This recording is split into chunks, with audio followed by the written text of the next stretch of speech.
Hey guys, this is Sean Torbody from Sean Body Nutrition and HPN Supplements here again with Racquel Symons. She's one of my athletes and an ANBF Bikini Pro. We're getting her ready for competing in the Excalibur show in just under 12 weeks in December here in California. And the topic we wanted to cover today was, as you transition out of your off-season training and into your contest prep, the importance of continuing to lift heavy, even as a girl, right? Because the first thing most girls do, I mean guys do this too, but they usually do it a little bit later in the prep. Most girls will immediately, if they ever were lifting heavy, the first thing they do once they start dieting is cut all that out, right? They just increase all the reps, increase the cardio through the roof, you know, all the strength training benefits start to go away, and then they'll flatten out and lose muscle tissue. So that's not how we do it for your program. So what do we kind of focus on for you? Just as much as I can lift as heavy as I can. Exactly. So we pick rep ranges. The way that I have my athletes train is we have rep ranges. So we may be training in a power range of, you know, that 3 to 5 rep range. Sometimes I'm having her do low rep sets like that. Sometimes we're doing hypertrophic sets of 8 to 12, and sometimes more like 15 to 20.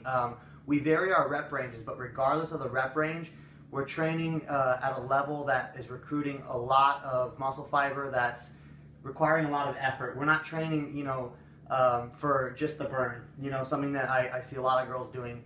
The other thing we're not doing is jacking cardio up through the roof, right? No. How much cardio are we doing? Only 25 minutes. Yeah, and we probably won't do too much more than 35, 40 minutes throughout the whole prep, you know, because we use cardio as a tool to manipulate caloric expenditure, right? So it's one of the tools we have to burn more calories and create a deficit. If you overutilize that tool from the beginning, you won't be able to play that card later, and you'll have to end up doing an hour, hour and a half, 2 hours of cardio a day, wherein you're having to break it up into 2 or 3 sessions, and who's got time for that? You know, we have things to do. No one has time for that. Exactly. So today's shoulder workout, what do? We did we did the seated. We started with the seated Smith press, right? Yeah. And we were working with reps as low as 3. You know, putting up good amounts of weight. Then we moved over and did the standing shoulder press, right? Which is new for me, and yeah, it's a new movement for both of us. Yeah, we rotated that, and we were doing seated dumbbell press, but now we're doing standing overhead presses. Just a new movement. Then we moved over to a superset of laterals and bent over laterals, hitting the rear and side delt. And then we finished with some shrugs and some rear delt rows.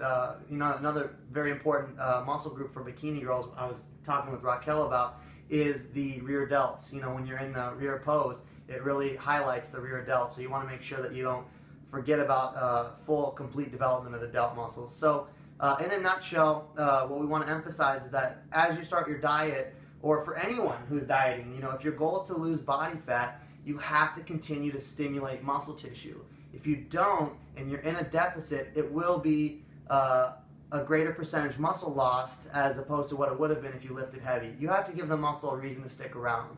Otherwise, just in the means of doing what's most efficient, the body will eliminate more muscle tissue if it's not required. Body fat's not necessarily the easiest thing to get rid of, so you want to do everything you can to keep as much muscle as possible and get rid of as much fat as possible. Yes. Anything else that you think of? I love shoulders, so, you know, another thing is I like to go as heavy as I can, because then I feel like I've done my job and I've worked out as, you know, as best as I can. So I would never want to bump down a weight unless it's so challenging that I can't even get it up. Right. Well, sometimes I'm picking weights and she's wanting to step up another notch. That's not typical. Most girls are like, oh, I'll go 1 notch down, but having the attitude where you're trying to do more within your limits and keeping good form and everything, that's what we want to emphasize here. So get a good workout in. Yeah, you have to get great workouts in, or else the result and the quality of the physique won't be what it could have been. So with that said, we'll wrap it up, and we'll be back soon with another video. We'll see you guys soon.